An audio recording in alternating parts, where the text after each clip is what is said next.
નમસ્કાર. મોરબી વોલ્ટાઇલ્સ ઉદ્યોગમાં વધુ એક મહત્વનો નિર્ણય. અગાઉ 14 એપ્રિલ સુધીની જાહેરાત કરાયેલ વેકેશન હવે વધારે 15 દિવસ માટે લંબાવવામાં આવ્યું. વોલ્ટાઇલ્સ સિરામિક એસોસિએશનની તાજી મિટિંગમાં લેવાયેલા નિર્ણય પ્રમાણે ગેસ ક્રાઇસિસ અને ગેસના ભાવ બમણા થતાં યુનિટોને સુરક્ષિત કામગીરી માટે વેકેશન લંબાવવું પડ્યું. તેમજ સરકાર પાસે વેટમાં રાહત આપવાની પણ માંગ કરાઈ. વધુ સમાચાર માટે જોડાયેલા રહો. RP Gujarat news, Rajkot. ગુજરાત ગેસમાં છેલ્લે આપણે ફેબ્રુઆરીમાં જોઈએ તો 20 લાખ ક્યુબિક મીટર જેવું એમનું કન્ઝપ્શન હતું, એટલે 200 જેવા યુનિટો ગુજરાત ગેસમાં ચાલુ હતા અને બાકી પ્રોપેન એલપીજીમાં ચાલુ હતા. એમાંથી જોઈએ તો એમને જે 80% ગેસ મળી રહ્યો હતો, એમાં અત્યારે સિરામિક ટાઇલ્સ બનાવતા અને સેનેટરીના ટોટલ મળીને 40 જેવા યુનિટ અત્યારે ચાલુ છે. અત્યારે ભાવ વધારો આવી રહ્યો છે, એમાં તો કેટલો ભાવ વધારો આવી રહ્યો છે, પહેલા કેટલો ભાવ હતો અને એની અસર અત્યારે ઉદ્યોગ ઉપર શું થઈ શકે છે? પહેલા 41.50 રૂપીસ હતો. આજના જે પ્રાઇસ આપણને મળ્યા છે 92 રૂપીસ મળ્યા છે અને એ યુએસડીમાં 94 રૂપીસના કેલ્ક્યુલેશન ઉપર છે.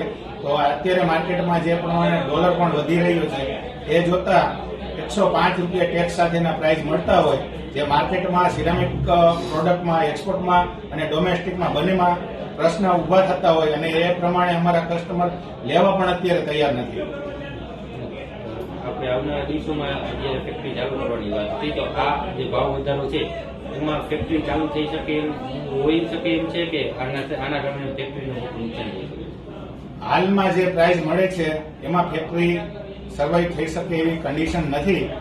અત્યારે વોલ્ટાઇલ્સ એસોસિએશનના સર્વે મેમ્બરોની જનરલ મિટિંગ મળેલી હતી અને સર્વાનુમતે એવું નક્કી કરેલ છે કે આપણે અત્યારે જો ડિમાન્ડ ના હોય અને પ્લાન્ટ ચાલુ કરીએ તો આપણે 1 મહિના પછી ફરીથી શટડાઉન લેવાનો સમય આવે અને ફરીથી આપણા જે કામદારો છે એ બેકાર બને, તો એનાથી આપણે એવું નક્કી કરીએ કે ગેસના પ્રાઇસ ઘટે અને સરકાર આમાં વેટમાં રાહત આપે તો આપણે 1 મે થી પ્રોડક્શન ચાલુ કરીએ એવું અમે સર્વાનુમતે આજે વોલ્ટાઇલ્સ બનાવતા યુનિટોએ નક્કી કરેલું છે. કેટલા યુનિટ?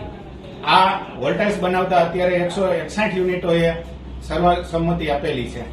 અત્યારે આજે યુદ્ધની પરિસ્થિતિ ચાલી રહી છે, જેના કારણે 25 દિવસનું શટડાઉન લીધું હતું. તો અત્યારે આ જે ઉદ્યોગ છે એની પરિસ્થિતિ શું છે અને ક્યાં સુધીમાં જે આખો ઉદ્યોગ છે સિરામિક ઉદ્યોગ ચાલુ થઈ શકે એમ છે અને એક્સપોર્ટની શું સ્થિતિ છે?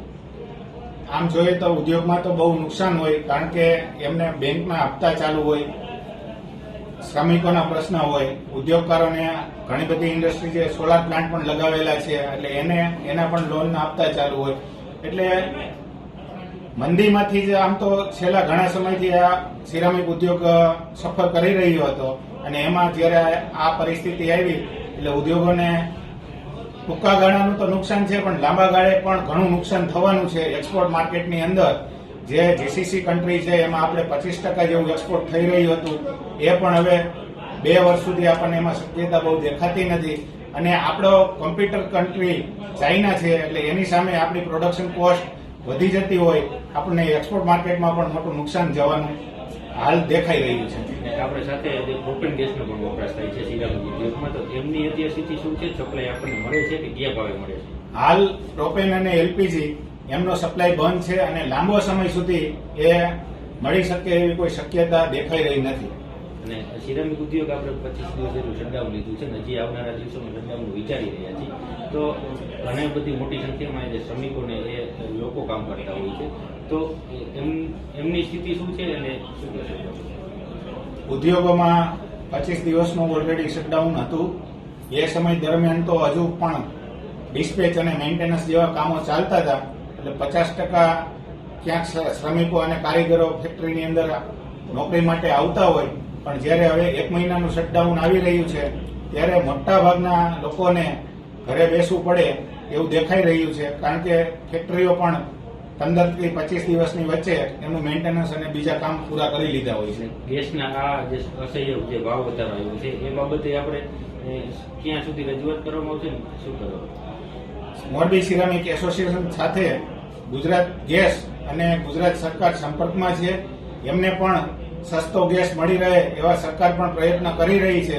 જો એ બેનિફિટ મળશે તો એ પાસ ઓન કરવા માટે રેડી છે અને ઉદ્યોગોને મદદ કરવા માટે એના પૂરતા પ્રયાસ છે. Audio Jungle.